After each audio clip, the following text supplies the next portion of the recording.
Today, we are going to build a flop house for the recruits that we are going to eventually have once we get some crystal and we're able to build a recruit beacon. Now, finding cameras and laser tripwires that have crystal, it's going to take me a minute to think about that. So I figured, why not build a flop house, gain a little extra XP, and just kind of go about the business of setting up beforehand so that once I have my settlers, I can raise my happiness to the maximum and fill up Sanctuary with a bunch of helpful settlers, therefore creating a good harmony for my future playthrough, which is gonna have no Preston Garvey bugging me ever. Ain't that cool? So the mad science you're watching here is me just basically making a foundation structure that is about the same size as this settler's house. All of this not shack foundations, I'm reading shack foundation on the screen. All of the foundations are about the same. Now, in order to build something like this and place it in a pre-existing house, you have to make sure the floor is entirely clear, and you won't be able to get something like this onto a pre-existing house without it. Now, using the concrete foundations makes it much easier to line things up for me, at least. And as you see, it gives plenty of space to just build everything. Now, I'm pretty much still getting reintroduced to using the controls on Fallout 4, so it's been a little bit weird and kind of wonky going between 76 and Fallout 4. But I gotta say, there are certain things in the build features in Fallout 4 that I do not understand why Bethesda would have ever have taken them out and not allowed them in 76. It just kind of boggles the mind that even the build menu on Fallout 4 seems to make a little bit more sense than the one on 76. As you see, I'm going to try to just use the old wood kit here and just basically go through and build a ramshackle style flop house, and it won't be fully furnished, you guys, before the end of this video, and I do apologize for that, but you will see it getting updated as time goes on. And to be real, the time of day isn't even perfect, and I don't do a lot of things perfectly, man, on these games, and definitely on making these videos, because I'm a human being and it's entirely weird. I wish that AI could somehow link with me and make me more incredible, but at the moment I am a little bit just like this flop house, a little bit underwhelming maybe with the time of day here and making it real hard to basically see. But as you see, I'm just slapping the same piece around that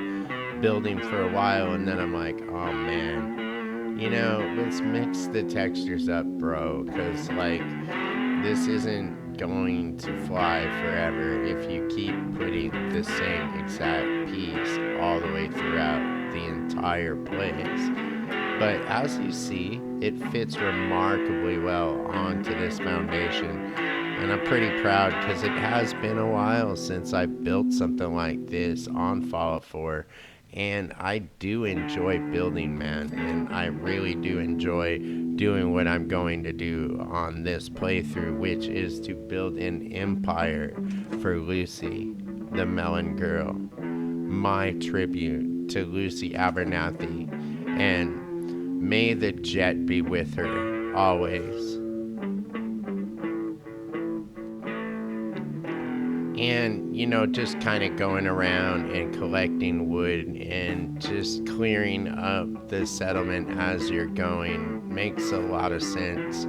So I'm hoping that a lot of the tricks that I used to use will still exist going forward with building this, but I'm believing in my heart of hearts that Bethesda and their royal wicked laziness sometimes is probably going to work in my favor. I mean, I bet you they have not fixed those things and I can still do them, and that will be amazing because there are a few tricks that really help you trick out the settlement and make it a lot bigger than it used to be for increasing the settlement size, including like just bringing guns and so on back to the settlement, any item back to the settlement, and scrapping it inside the workbench used to reduce the settlement size. So I'm hoping that is the case, because man, I end up taking this piece out later. It just doesn't work. I tried to make it work, but it just didn't work out. So I got rid of that piece. But I went ahead and used the doorway that I still snapped into that spot.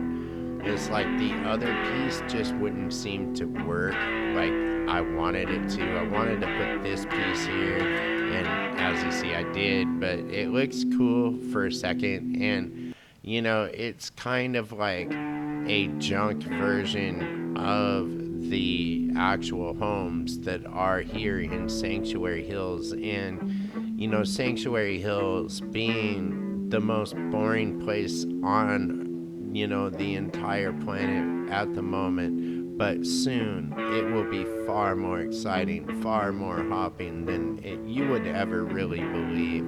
And there are going to be shiny things, man, shiny things everywhere, and there's going to be cool shiny things, and those shiny things are going to be like really awesome, because there's going to be like a flop house and a bunch of settlers are just going to like live. And man, it is going to be an example for the future, because they are going to coexist, baby. They will never fight each other, and even if some of them are synths, they won't know it. They won't know it, and they will live in perfect harmony. And the Institute be damned, really. I mean, be damned. And I hope you guys are watching this far into the video. But if you are not, I just really want you to understand that I'm awesome, and that this is just the start of what's going on here. It's not the be all end all. It's not going to be forever that we're into this beginner game content. I mean, pretty soon we are going to be rocking the castle.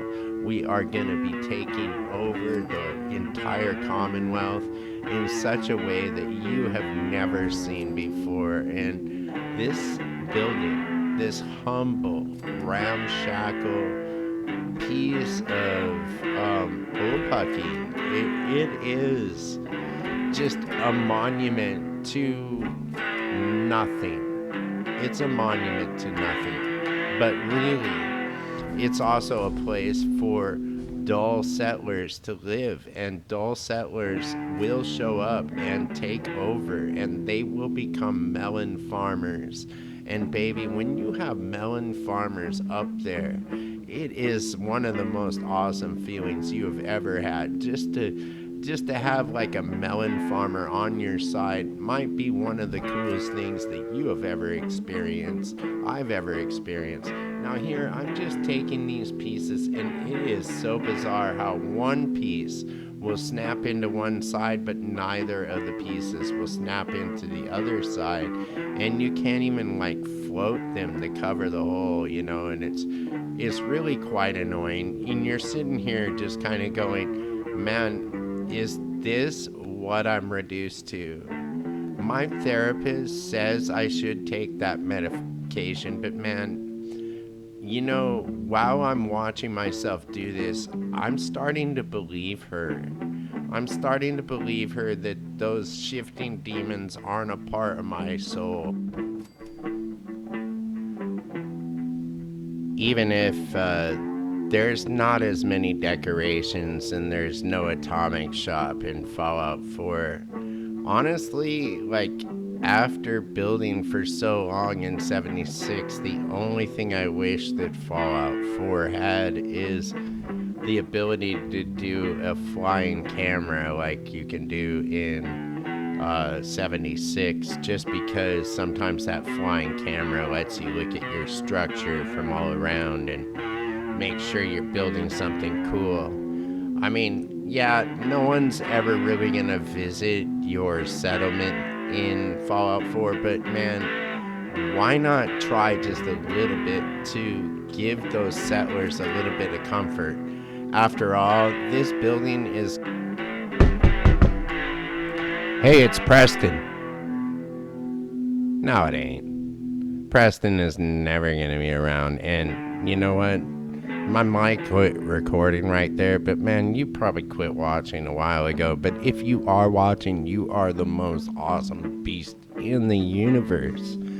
Because this is a long and dark video with just a bunch of bantering.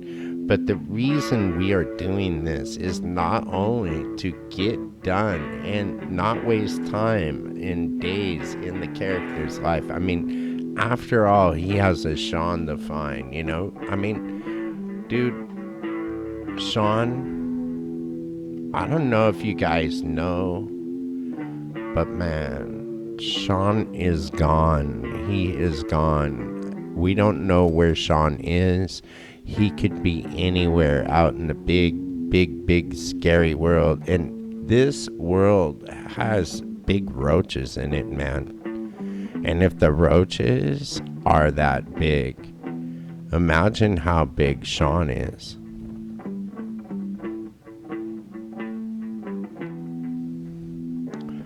I won't be showing missions on this playthrough, but I do plan on doing a playthrough which is all just missions later on. The reason we are separating the two is because I do believe... Look at this house. The only issue really is that I had a little bit of trouble trying to find the correct roofing, but man, if you kind of look at the shape of this house, it fits perfectly on the slab, and it resembles a little bit, not perfectly. I mean, what's perfect? This is a Bethesda game. I mean, is Joe Biden perfect? Is Bethesda perfect? Is, you know, I don't know, is... You know, the only thing I can really think of that's perfect, and I don't know if you guys agree with me, because, I mean, we know that no matter what side of what political aisle you're on, if it's Joe Biden, if it's Donald Trump, if it's, you know, Kuna Malare or whatever, I don't know even if that's a name or even a person, because I made it up, and, you know, I make up pretty much everything. But the only thing that is perfect, the only thing that is perfect on this earth, my child, are Reese's peanut butter cups.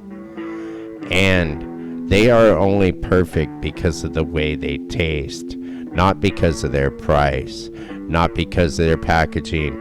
And let's get real. If Reese's peanut butter cups were like, you know, made in a perfect world, then Reese's peanut butter cups would cure cancer, or at least cure rads, or at least you could throw them at giant rad roaches and the rad roaches would somehow shrink to nothing and turn into toxic goo, which you could then make into a milkshake. Because after all, this is the wasteland. So waste not, want not, right? So basically this area does have, like, in this part of Sanctuary, if you are getting invaded, they do come by way of the path that goes to Vault 111. And so basically that's why you see me putting, you know, steps on the outside and like making, like, you know, a turret go on the outside and all that stuff.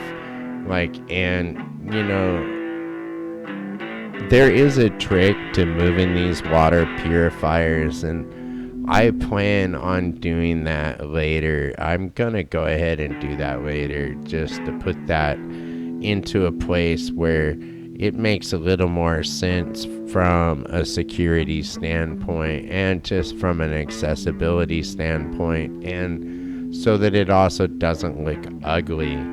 I mean, the thing about Bethesda is that they've never really rebuilt Sanctuary, I don't think. Like, have they ever, like, rebuilt this place on their own? Like, do they realize, look at the budget on my thing, it says size. Look at, I built one freaking shack, Bethesda, dude. Like, what are you doing? What are you doing? Bethesda. Bethesda. Oh, listen to that. Scaldy's getting into it. That's my dog, Scaldy, and he is a badass. He weighs about, I don't know, maybe 6 pounds, maybe 8, probably more like 9, because dude's like a little sausage with legs. Anyways, before I knocked on my desk like a dumbass and like said hey Bethesda and made my dogs bark, it was like, man, I was gonna say something that was actually kind of impactful. It's like, hey Bethesda, like, sit down and play this stuff, dude. Like, sit down and play your own games, bro. Do you know what it's like? Man, like, are you kidding, bro? Like, I am telling you that actually the watermelon farm that you are now starting to witness is going to be one of the most exciting things that has ever happened in one of your games, Bethesda. You think it isn't, but I am telling you right now, huge things start out small. I mean, Andre the Giant. Beefcake. Beefcake. Beefcake. Beefcake. Beefcake.